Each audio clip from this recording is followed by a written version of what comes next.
Labdien! Jūs gribēsiet zināt, ar ko es te nodarbojos. Redziet, es šeit apgūstu programmu koncertam, kurš notiks 17. maijā Spīķera koncerta zālē 7:30 vakarā. Šis būs ļoti interesants koncerts, jo tajā tiks slikts uzsvars uz pūšam instrumentu mūziku.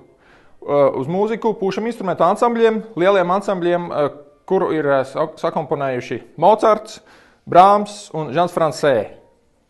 Koncertā dzirdēsiet tātad Mocarta serenādi, pūšam instrumentu ansamblim, Johannesa Brāmsa serenādi, pūšam instrumentu ansamblim un altiem čeliem un kontrabasiem, un Žana Fransē 7 dejas lielam pūšam instrumentu ansamblim.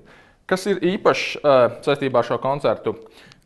Īpaši tas, ka šo koncertu mums palīdzēs iestudēt viens izcils pedagogs no Parīzes konservatorijas. Tas ir Laszlo Hadadī, viņš ir izcils oboju spēles meistars un arī kamermūzikas profesors Parīzes konservatorijā. Mēs jau pagājušo gadu sadarbojāmies ar Laszlo Hadadī, un mūsu pieredze liecina, ka tiešām viņš ir izcils meistars, viņš strādā kā izcils skaņu režisors, viņš uztājas balansu skaņdarbiem, super, tā ka viss ir ļoti skaidri, niansēti. Tas bija patiešām bauda mums pagājušo gadu strādāt ar viņu un arī koncertu, un apmeklētāji pēc koncertiem bija sajūsmā par rezultātu. Tāpēc aicinu jūs arī šogad uz koncertu 17. maijā Spīķera koncerta zālē 8:30 vakarā, kur dzirdēsiet Mocarta serenādi, Brāmsa serenādi un Žana Fransē 7 dejas.